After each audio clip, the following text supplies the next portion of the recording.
Hello, everybody. My name's James. Welcome to another Planet FPL Clash of the Correspondents, and I feel particular need on this one to timestamp this. We are recording at 7:15 p.m. UK time on Wednesday, October the 15th. Lord knows if Mark will still have the same manager when this podcast goes out. Let me introduce you to our Nottingham Forest correspondent. It is Mark Sutherns. How are you, mate? I'm all right. Is that a real concern of yours? I guess it is. I guess you Right, never know, it's right? probably more is it your concern, but we'll get to that in a minute. It And definitely is. and our Chelsea correspondent Gary Mantle's in. How are you, Gary? I'm good. I guess I'm here for the support group for when you sack popular managers that are doing quite well and replace them with, yeah, just a Um, random. Gary, can I ask you firstly, actually, if news did break on Thursday, Nottingham Forest have sacked Ange Postecoglu, your reaction is No, I don't know. No, I wouldn't. It wouldn't make me be any more positive or negative about the game, to be honest. you I, sure? yeah. What would your reaction be, Mark? Uh, I think we would have made a mistake. I think that honestly, I looking at the alternatives, it's not a decision that I would greet. Okay, let's backstep this then. So you and I last podded pretty much just after he was appointed, basically. Hmm. How do we feel now? All these games on, no games won, fans booing after losing at home to Midtjylland in Europa League and calling for him to get sacked in the morning. Were you there? No, I wasn't there. No, couldn't get to the midweek games. It's like many Forest supporters having to handpick now the games I go to. Going Saturday. Yeah, I was really gutted to hear those chants and really annoyed and angry, to be honest. And I don't like to think that our support would turn like that and become as toxic as that so quickly. I know there are reasons, and I think a lot of it is on him in not for footballing reasons, but also by his approach in terms of everything's about.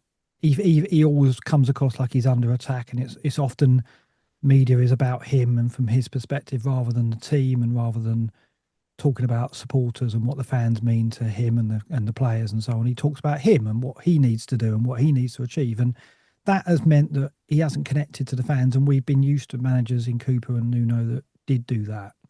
And so I think really he's brought it on himself in terms of not making that connection, which is so important to Forest fans. Had he made that connection, don't think we'd have heard what we heard in that game. Yes, he hasn't won a game yet. Yes, he hasn't produced the results that we would want. He's winless. But looking at the matches that he's had and the conditions, some of them, I think there are mitigating circumstances as to why he hasn't got results. But what I can't defend, what I can't stand up for is his approach to how he talks to the media and how he comes across to supporters. So Ange happy and Ange unhappy is two different people. I'm sure when you watched the press conference when he actually took the job, Mark, you were probably quite infused listening to Yeah. him be like, "This is bullish, Ange." When Mm. he's like that, he seems open and warm to everyone when everything's happy. As soon as it goes wrong, it's what you said. It's Yeah. like the world Yeah. is against him rather than the club. That's right. He approaches every interview like it's a personal attack, and he's ready to defend himself. And he just hasn't said the right things to connect to our supporters. For me, I wasn't surprised. I knew what I was getting with him. I knew exactly what we were going to get in the way he talks about himself, his achievements, what he wants to do, and what he needs to do. I was expecting that, right? So for me, it didn't jar. I went into it thinking, yeah, I'm not going to connect to him as a human being like I did to Cooper and Nuno, who I thought were people that, yeah, I would go for a pint with him. I don't care that I can't go for a pint with Ange because I don't like him. I care what he does with our football team and the results he gets. I personally don't think we've given him long enough in that respect, in footballing terms, to even consider sacking him. That's my opinion. But I think that view from our supporters is fueled somewhat, if not greatly, by the fact he has not connected to them. What does he need to do to connect then? He needs to win a game and he needs to start talking less about what he is doing and what he needs to do and what he's asked to do and more about what the players are doing and the team are doing and reach out to the supporters and make a connection to them. I noticed first home game, right, Sunderland at home. I was kind of expecting he would come out to like the touchline and clap the supporters. he came out with the team. He came out with the team, and everyone was obviously clapping the team out. And he was like a minor sideshow. He just did a little bit of that and sat down in the bench. There was no, I'm going to meet the supporters, I'm going to thank the supporters, say hello, look round the ground, and then sit down in there. Nothing. He didn't make an event of it. Now, I thought, oh, that's good. He's not being, what he wants to do is downplay that. I think that's okay. Yeah. Yeah, I think that's okay. But I look back on it and think, had he done that, could that have helped? Just little things, because Nuno did it, Cooper did it, and we know that's what we're used to. And for me, I think it's okay. But I think there are Forest supporters who look at things like that and go, oh, he doesn't care about the fans, which I can't be true. It's just, it comes across like that in the way he speaks.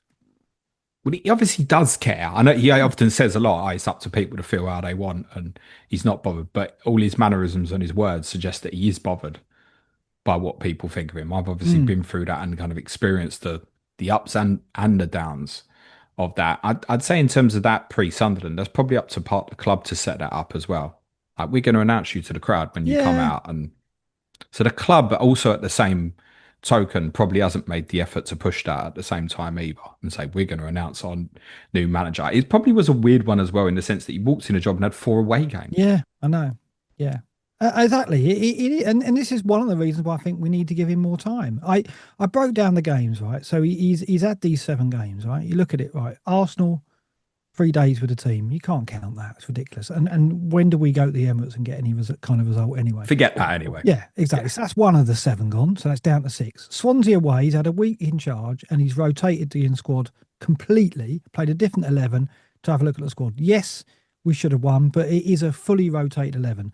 So we forgive him for that one, in my opinion, as well. Burnley away, should have won. He did everything right. He put on attacking subs with 20 minutes to go. He didn't take the point, tried to win it. We missed chances. We got the draw. I don't think anything from that game we blame him for, in my opinion. Betis away, first half was the best football we've seen for years. Absolutely brilliant first half performance, and we could have won, right? And he went there without Murillo, right? And bearing in mind, without Murillo, we couldn't beat Leicester last year under Nuno. We were a disaster defensively.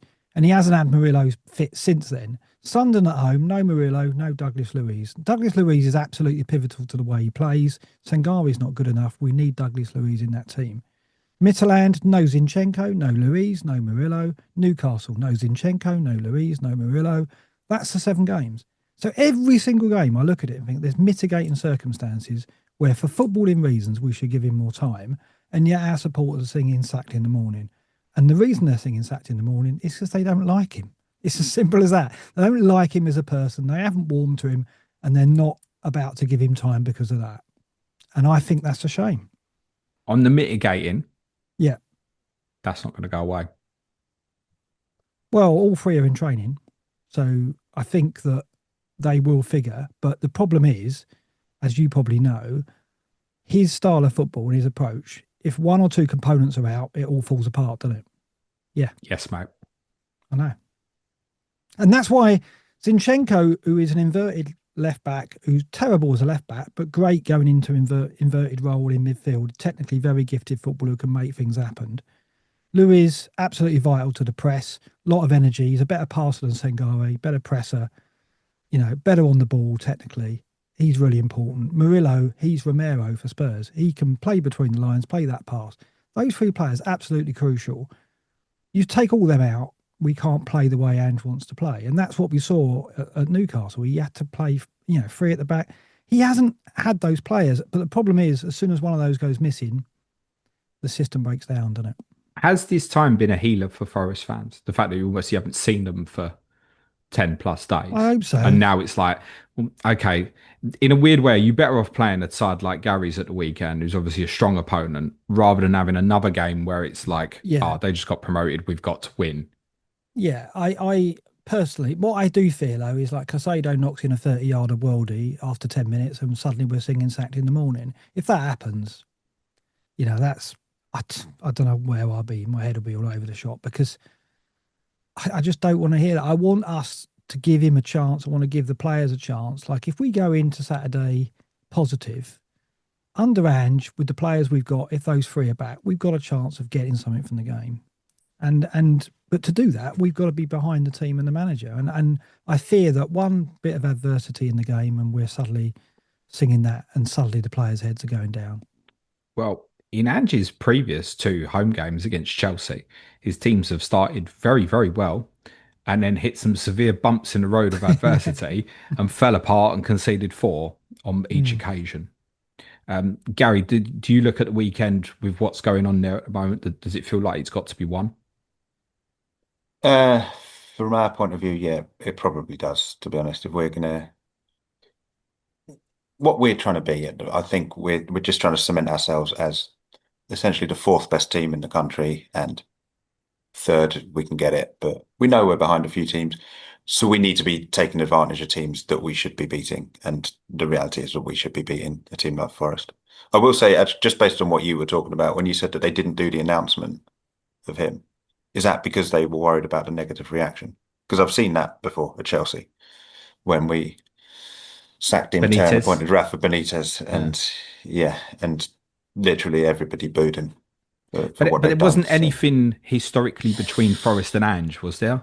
That But I've they'd be missed, is booing. I there? guess it would be more for the decision to sack Nuno, wouldn't it? That's Mm. that's your first time that you're But reacting that's not his fault. I think we publicly. should remember as well No, that when No, but Cooper that's what went, takes him out the firing line, doesn't well, it? when So, Cooper went, most Forest fans weren't happy, right? no. I know you were gutted about it, really, Mark. Mm. And there was a Nuno. It's kind of coming, going to help keep us up. Now Nuno obviously exceeded all expectations and made you, with all seriousness, kind of remember good times with Cooper. But then there's Nuno is separate.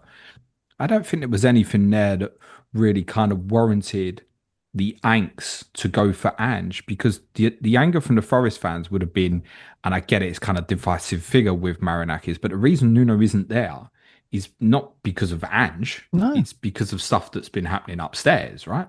They've Yeah. fallen out ultimately. And the reason that we bought the players to play the way that they wanted probably was driving the decision to go and get a manager like Ange, and not a manager who played the same style as Nuno.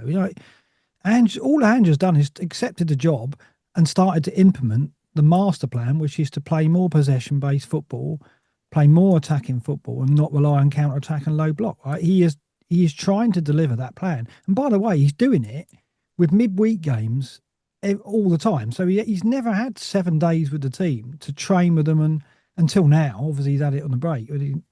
He's got players missing, but so to come in and have all those games back to back and try and implement that massive change in style, which is one that's being imposed on him by the ownership, presumably, it's a really tough job. And then he's got Aina out, then he's got Murillo out, Zinchenko out, Lewis out. It's tough. So I feel sorry for him. I don't particularly like the fella. I've said that before.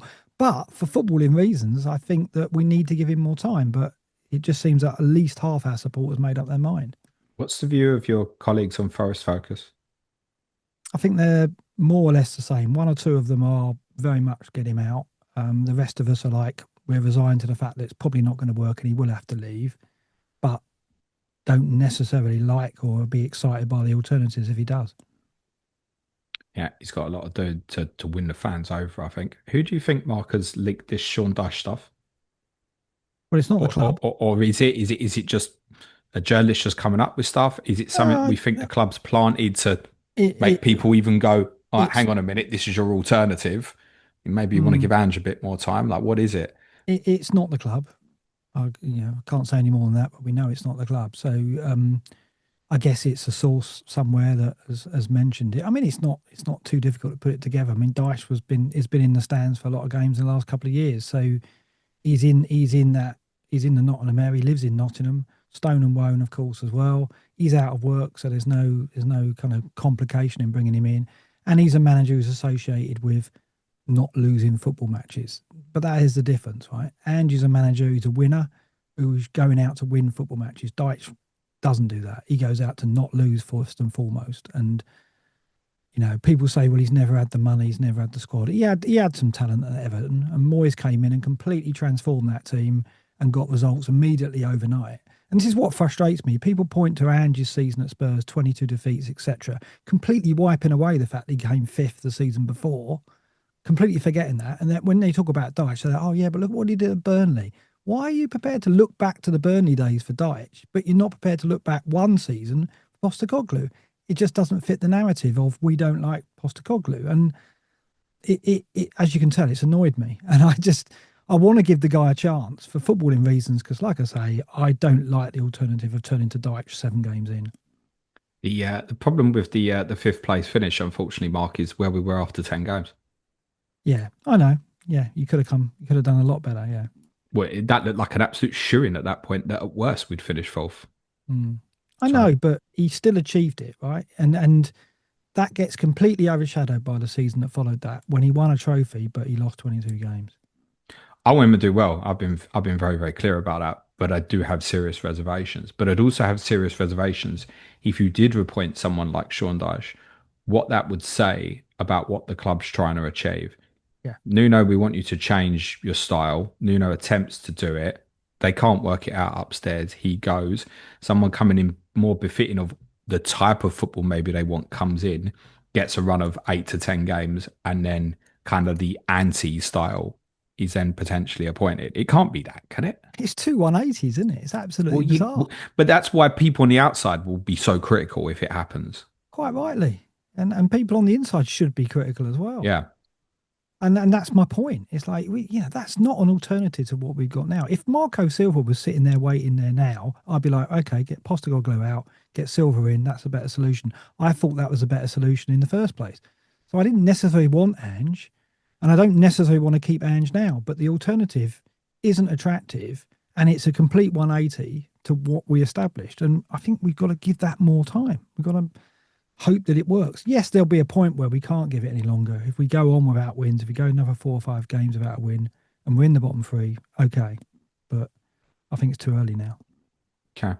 Gary, quietly, I think we've all forgotten now, but there was some Maresca stuff going around in the media as well, wasn't there? About uh, Yep. he's not getting the players that potentially wanted, got told to work with what he had following kind of Levi Colwell's injury. Then it was the 3 defeats in a week, which all had mitigating circumstances, the 2 red cards against United and Brighton, and you lost in Bayern. That can obviously happen to anyone. But just by virtue of you being Chelsea and losing 3 games in a week, suddenly people started talking, right? How big does that make that Liverpool result to quieten that back down? Yeah, absolutely huge. Like we could have just done that talking about Chelsea. Like, but if if we hadn't beaten Liverpool, essentially. And again, it actually comes back to the same thing that Mark was saying, that certainly when Maresca got appointed, people made their mind up straight away. Didn't And want him. and they don't, and there's still people that just I don't know. want to change their opinion. It's like, why? I thought you supported Chelsea and you can Mm. see what we're doing. And we've lost 2 games and both of them were with 10 men. And actually, I thought that the best we played this season was against Brighton. And you had Sam Murray on last week and he said they weren't in the game until Yeah, red he cards. did. Yeah, And so it's not just my pro Chelsea bias. It's like, it normally is, in it, fairness, but continue. and because I'm one of the positive ones that actually tries to support the club and tries to understand what they're doing. But yeah, I thought we played well in that game, and I thought we played well against Liverpool. And the Man United game, you can't learn anything from that, really. Like, well, what we can learn is that Maresca's subs with 10 men have been questionable, Yeah, I and they've agree with asked that. him about that, and he's agreed with that. So it's like, yeah, it's not as if he's going, "Oh yeah, I got it right. It was just unlucky." He's gone, "No, yeah, I probably need to work on that." You know, yeah, you do. He's still a fairly inexperienced manager. He's still going to make mistakes, and he has made mistakes. But um, I felt that we deserved to win against Liverpool. There were times that they possibly they could have got back in it before they did, and like they had a good spell sort of towards the start of the second half. But certainly after we made the subs, which were positive subs, um, we were the ones still going for it. Yeah, managers don't seem to get much credit when they make the substitutions that work these days. We only seem to focus on them when they go wrong. No, It's, and nobody is going to want to point out that that goal started with us playing out from the back with Robert Sanchez, and we passed it along the back from the defence, and we built it through the middle, like the way that we try to play all the time. And all people do is complain about us playing out from the back, and I'm like, but this is what we're trying to do. can it swing So far enough here, Gary, that you get involved in a title race? I'm not suggesting win it, but can you be involved in this? I think we'd be relying. We can be, yeah, I think we can be, but we would be relying on it not being the kind of title race where one team just dominates it, which you'd have to say, unfortunately, looks like if it was going to be anyone, it would be Arsenal at the moment. I So, said after you lost to Brighton.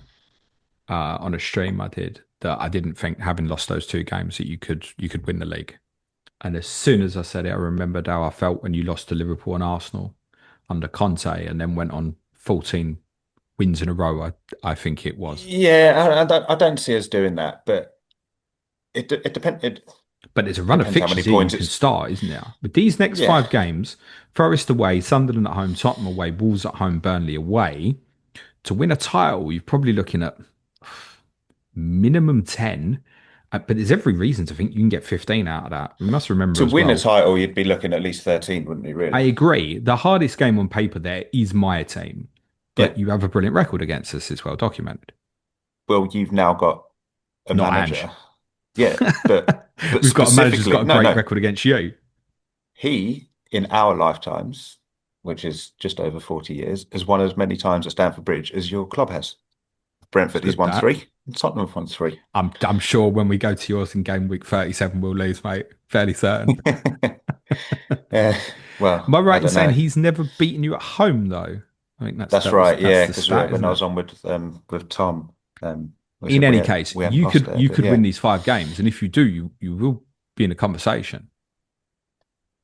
yeah, yeah, it would put us in the conversation, but and in terms of winning the league, it would just have to be one where the team that wins it is sort of high 80s or something like that, really. I don't think we're going to win the league, but I'd like us to stay in touch I, at least. I guess differences with the Conte season as well. I'm not comparing Conte and Maresca, but obviously there was no European football. That's You right. did regularly pick the same 11 Oh week yeah, on week.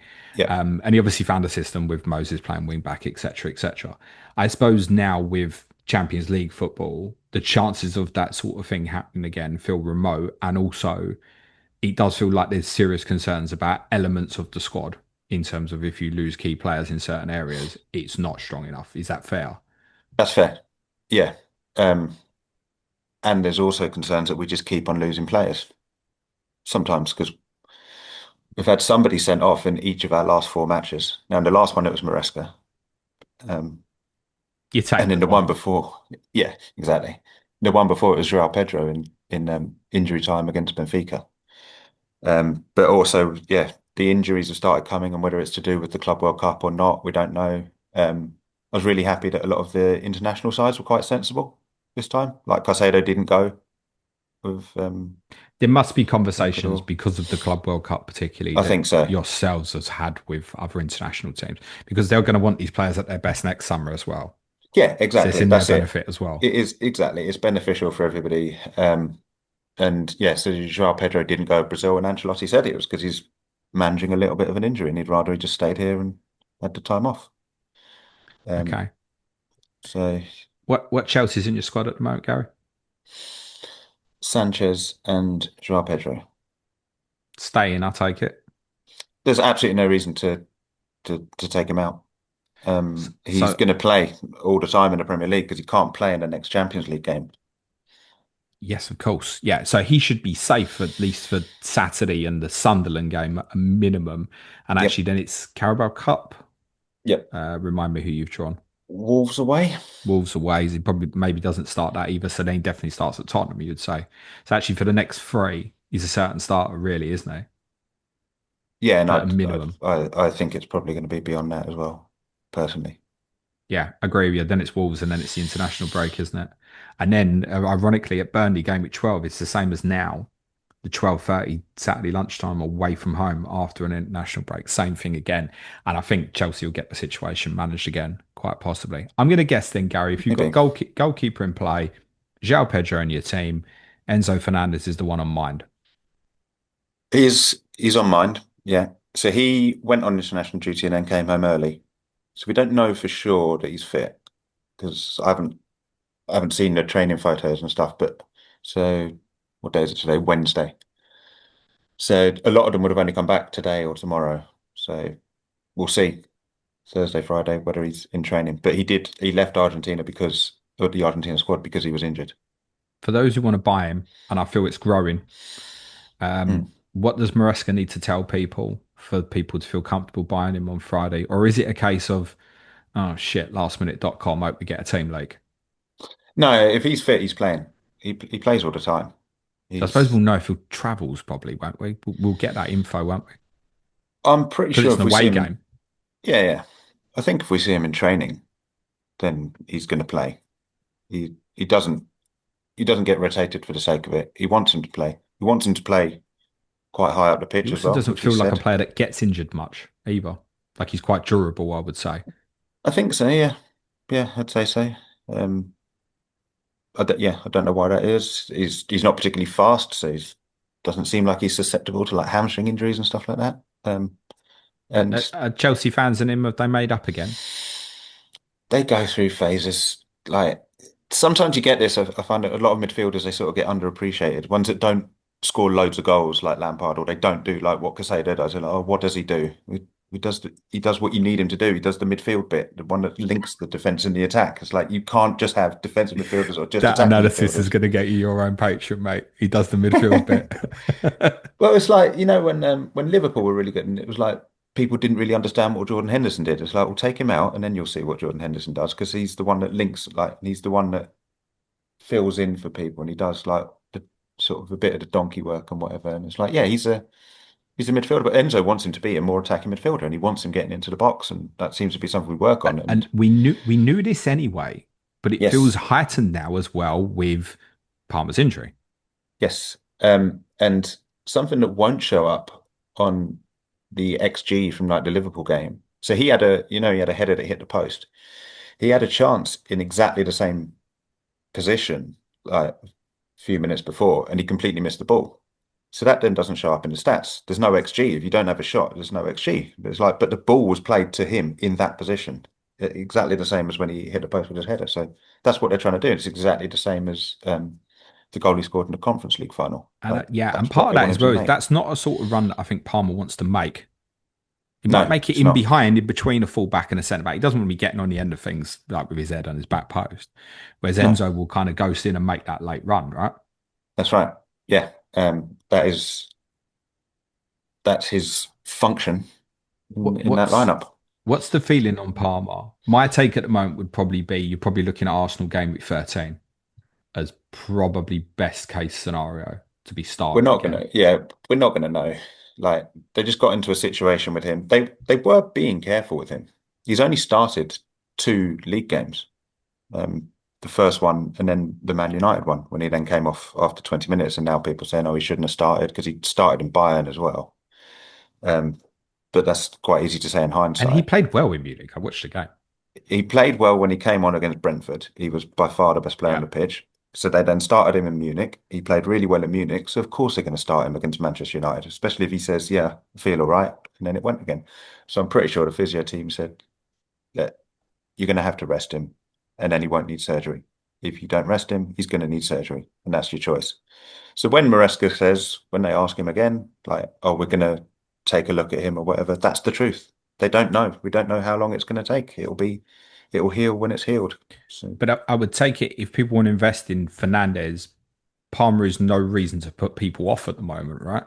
The fact that he's and out from a fancy perspective is probably more of a positive, would you say? um, Just in terms of his I don't actual know. responsibility to provide at the top end because Palmer is Yeah, not there. yeah, but you can't say it's a positive to not have one of the best No, creators in the league I get that. flying. But that is a point though, that when Palmer comes back, it doesn't mean that Enzo comes out of the team. He doesn't. He's also going to be in the team. No, So there's it no doesn't even mean worry. that it doesn't even necessarily mean that his role will change either. If No. if people want to buy a Chelsea midfielder this week, is Enzo definitely the one? Should we be looking at Neto, Esteval, Garnacho? Looks like he's had a week off. Um, I wouldn't say any of them. It's only if you decided that you wanted to go for Caicedo. But I Okay. don't think there's an attacking midfield. Neto plays all the time, but the attacking returns just aren't there. He's the reason he plays all the time is because he's the one that does a lot of the defensive work. And he's really good for the team. It's just not that good as a fantasy asset. Esteval, Garnacho, you never know which one's going to start. So yeah, you can't really go there at the moment. Okay. You buying Enzo or Casado? Don't know. I wouldn't. I probably wouldn't buy Casado, but because I'd want the upside of Enzo, but there's no harm in going for Caicedo either. Yeah, I feel like Casado is absolutely brilliant if you were already there. I Yeah, would just be loath to be thinking, I know he gets 3 or 4 goals a season. I've missed 3. yeah. I mean, DEFCON beats beyond belief. I imagine he'll finish the season as the highest in terms of DEFCON returns Well, or because you know he hasn't got contributions. it in the last two because he got 11 in each of them. So we need to have a word with someone that works Well, at that's what happens. FPL So, to get yeah, that down to speak to 10, don't someone. we? As Yeah. soon as someone becomes interested as a midfielder in FPL, for they just get 11 and DEFCONs every week. Someone maybe is rigging it. Elliot Anderson, Mark, talking of devil. Is that a hold for people or not? I guess that's the only. Yeah, Feels like the only fantasy relevant Forest conversation at the yeah. moment. I was going to say, I think are the two best midfielders in the Premier League at the moment on the pitch on Saturday, in Caicedo and Anderson. I mean, there's Gravenberch, I guess, for Liverpool, but I would say from what Listen, I've seen, I'm gonna Caicedo. let Arsenal fans slide in your DMs before they slide in mine, mate. Well, yeah, obviously Declan Rice, but I think that Caicedo has been outstanding from what I've seen this season. Obviously the 3 goals, but also his all-round play has just been, you know, fantastic. And I think him against Anderson is a duel that I'm really looking forward to watching because I mean, obviously Anderson has been tremendous for us in England, so I think there aren't many better midfielders than those two around at the moment, in my opinion. Anderson a hold in FPL? Um, it's Or hard to should I say. say, do you own Mark? To No, I don't know. rephrase I that. don't know any No? Forest players now. No, You smart man. I'm on a wild card, so they're out. Yeah. So there you go. So I'm obviously looking at Chelsea as well, but I'm not looking at any Forest players. And so I wouldn't hold Anderson. I think there are better options. But he's in the conversation, and that's the point of what DEFCON is, right? It puts players like Caicedo and Anderson. They're even mentioned now, and that's job done, really, as far as I'm concerned, because that's what it should be. You look at the price point and you go, oh well, I can't get to Enzo, but I'll take Caicedo because of this. And it's the same with Anderson, except there is no Forest midfielder alternative at the moment because our attacking players aren't producing. What's happening with Gibbs-White? I don't know. I don't know. It's just been a miserable season for him so far. He's clung on to his England play, so he's very fortunate, I think, because on the pitch he's been less than convincing. I'm willing to give him time. I think he's got so much credit in the bank. And again, I'm not on his back. Obviously, there's a lot of speculation about, oh, did he want to sign that contract? Did he want to stay? Is his relationship with Nuno the reason why his form has dipped? I do think that West Ham game in which he was terrible, I think all the players knew that Yeah, Nuno you was said. yeah, and I think that got to him in that performance, and maybe he's not over it yet, and I think that's Maybe. fine. I think Yeah, that's fine. I don't think we can necessarily link to all the Tottenham stuff in the summer and all that because Mm, he was staggeringly good against Brentford in game 1. yeah, brilliant, absolutely. So, Him and and he Anderson, went, oh, fantastic. right. We all just went afterwards, like, well, that's clearly it's not going to be a problem there. Mm. He'll crack on, be as good as he has been. But actually, seen a number of Forest fans say potentially take him out of the team. I wouldn't go that far. If Gary's got any concerns about Saturday, one of the concerns will be that Gibbs-White will show up, right? He won't have many, I don't think, but that'll be one, right? Because he's a fantastic player on his day, and we just got to hope he has more days like that starting at the weekend. I got asked by someone last week, Mark, who still owned Milenkovic, if they should consider they didn't need to play him this week, and therefore should they consider holding on to him because a different manager might be there and it might go back and suddenly they're great for DEFCONs again. There is no question. If Dice comes in, Murillo and Milenkovic will be absolute monsters, won't they? But so therefore, I mean, obviously, wildcarders are not going to go any Forest. I don't even think you'd even probably consider Anderson at the moment. But for those with transfers, if someone's sitting there going, well, I don't need to do anything with it this week, are they genuinely better off just leaving it at the moment? Depressingly, possibly Because the yes. situation could change. But Yeah, well, yeah. it's potentially smart thinking. I think it would probably be a struggle case at the moment to make them think that they're probably worth 5.5 ish again. But Yeah, I agree, and obviously, if there is a change and it is Dyche that comes in, that's the end of our attacking players being an option all season. Maybe Chris would, but I can't see it. And it'll all be about our defenders, and we will be defending deep, and we will be prioritising set pieces as well for attack. So, yeah, if it happens, I don't really want to speculate about that. I don't want to really think that way. all right, one final question on Ange then. What needs to happen between now and the next international break to stop me speaking to you again?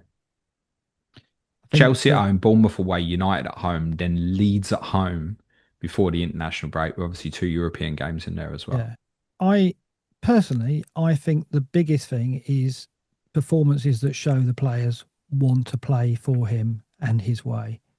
So even if we, as I expect, lose to Chelsea, if we give it a go, play really well, push Chelsea to their limit, still lose the game, for me, that demonstrates that the players are buying into what Ange wants.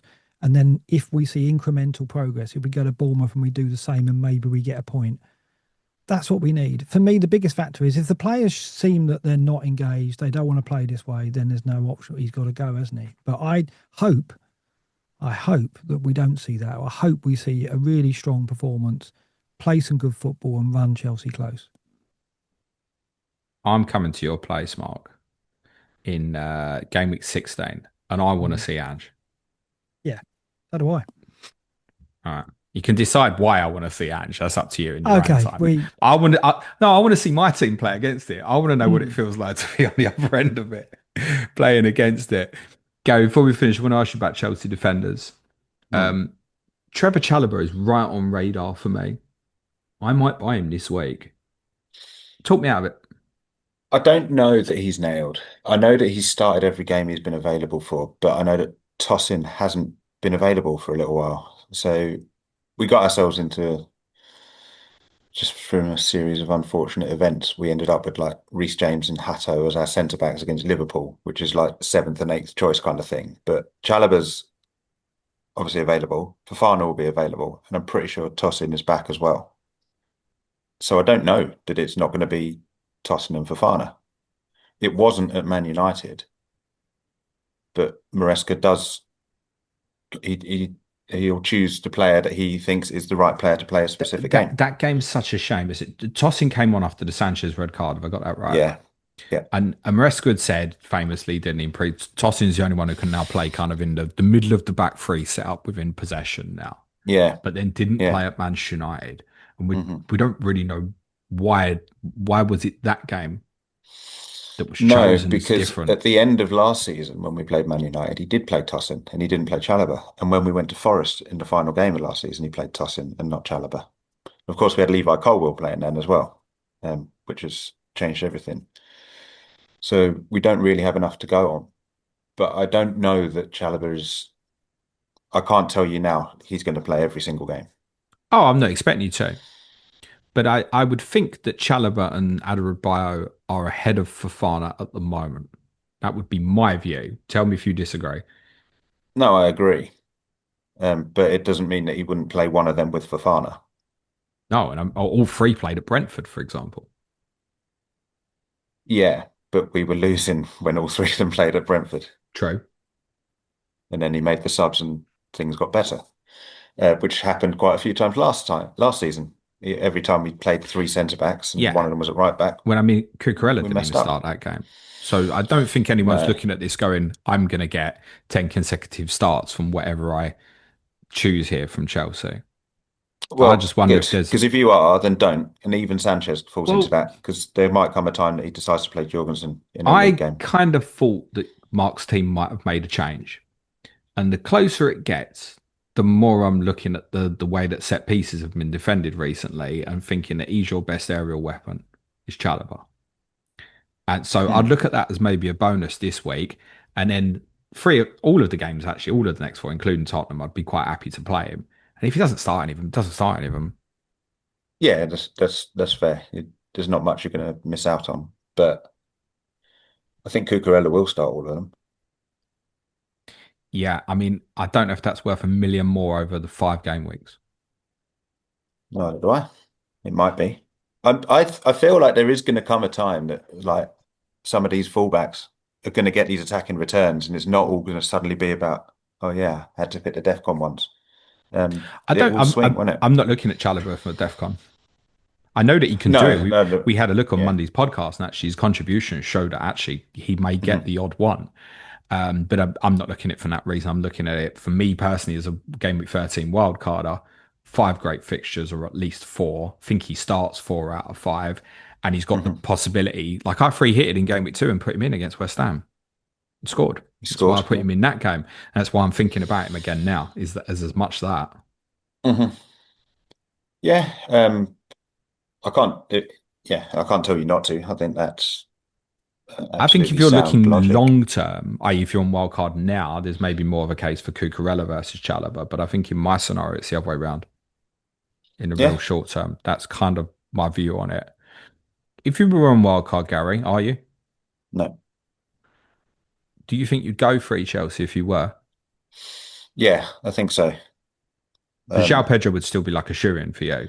I mean, he was. I don't know what I think he's 7.7 now. I told you at the time. I thought that he was a little bit underpriced Yep. because I thought he should have been in the Bowen and Ekitike bracket. He's only a little bit, but I just thought he's a starting forward for one of the best attacking teams in the league. I felt he should have been slightly Why higher. don't you tell him to his So, face? The lap was a so factor, Gary, right? The lap was a factor. yeah, no, I understand, but I yeah, I've just Yeah. been consistent on that view. So yeah, and he's still going to play, and because of that price as well, you don't need him to score every week. Just leave him there, and over these 5 games, I Oh, like to I've still think, got him, and he's going nowhere. yeah, And I think it's not unreasonable to expect that he might blank it in a couple, but also get a couple of returns in another couple and get 5 returns in 5 games. But I Just think, like, for ride out the example, like, players. say, I've got Bowen with Haaland, Joao Pedro, so very happy with my front three with what I've got coming up. But I suppose if you had Bowen and Joao Pedro, you'd possibly be thinking at least one of these is going to have to go at the next swing around about game week 13. Do you necessarily want to take that chance? And then you might also be in a position with Enzo going, oh shit, Palmer's back fit. This feels short term. So Yeah, but that's in game week 13. But now there's no reason to, if you've got Joao Pedro, just because he hasn't scored in a couple of no. games, there's But I no guess need I'm to. saying if you're like in Mark's position on wildcard, should he go in? I think he should. That's He's not to say you the don't already data's own him, not. Mark. Have you got him more? I've got him anyway, and I'm keeping him. There you go. Straightforward. Enzo going in, Mark. Possibly. Cucurella's going in. Oh, there you go. See? That's Cucurella price rise on Friday now, isn't it? No, I absolutely agree with Gary. I think like the tide has gone towards DEFCON defenders, and we saw, Muniz scored the other day, and often when defenders score, they're going to get bonus as well, and that isn't the case for DEFCON. DEFCON defenders don't necessarily get bonus, but goal scorers and assists will. A good chance of, particularly in a clean sheet. I mean, it's certain in a clean sheet. So I just think Cucurella over these fixtures, and I just like Cucurella. I think he's a fun player, and I play He is. FPL for fun, right? So I like to own players that Some don't, Mark. I know, but in my They think they do. I hate saying this in this stage of my FBL career, I'm playing the game for fun, right? And I want to have players in fixtures when I'm watching the games that I like watching, and Cucurella is definitely in So that go box. So he got the Sanchez. assist And in the last game as well. Yeah, Cucurella got the he assist was for Esteban's great. game. He was Because even absolutely when great. we're playing Liverpool at home and we're still Exactly. using Cucurella in an attacking And team. go he's good at set plays. He's on the near post, isn't he, Gary? So Hmm. the set plays against Forest. go Sanchez, live on the edge. Yeah, That, there's that other that's a options in serious game. consideration though, Gary, isn't it though? 4.9 Sanchez. Yeah, I know, I've It's lost not money on bad, him. mate. We are a good defensive team. Hmm. We just, I You mean, always feel like you'll and concede one though. I kind of I contradicted don't. myself here about I, Chalobah. So if you I mean, could you to be in honest, you said to us like around about a year ago, you always kind of felt like you'd always give up kind of like one big chance and probably concede. So you don't feel that way now. I don't. But then again, I'm still sort of judging us on the end of last season when Levi Colwill was part of the defence. But I do think they're pretty well organised. I mean, we went to Forest in the last game of the last season, kept a clean sheet. Wood had a couple of chances that he probably should have scored, although I do think there might have been one or two of them that would have been offside for VAR because we were really good at getting that line right. And I think that's just something that they've worked on. And it's we give up those massive chances in the same way that City used to do that. And like they dominate games and then everyone goes, "Oh, I've got whoever, Edison, he's let in his only shot again." It's like, yeah, because his only shot was a massive chance because that's how City play. And we do sometimes play a bit like that. So yeah, sort of depended on the opponent. But no, I think we've got a decent defence. I agree. Gents, thank you both so much. Good luck this weekend. Let's do predictions before we finish. Go on then, Mark. Uh, Heart says 2-2. Head says 3-1 Chelsea. Gary. I don't think we'll score four past Ange again. I think you're right. But I could conceivably see like things just click into place for Forest. That could happen at some point. Like they go for it and then like Postecoglu stuff works. But I do think we'll probably let in a stupid goal. So let's say 2-1 to Chelsea. Okay, super stuff. Mark, anything you want to plug before we finish, mate? No, just Forest focus. That's where I am these days, talking about Forest. And yeah, thanks very much for having me again. You're very welcome. Thank you, mate. Gary, for yourself. No, don't have anything. Good stuff. That's quite straightforward. I've got a treat next week for those of you who are stressing about your game week 8 bench boost and want to delay it for a week and maybe transfer in some enablers in game week 9. I've got two COTCs for you. Wolves versus Burnley with Bradley Parker and Jack Toner, and Leeds versus West Ham with Ed Salinger and Chris Stone. But just sees me to say thanks very much to Mark and to Gary. David will be with me on the weekend tomorrow. Good luck, gents. Cue music, please, man child.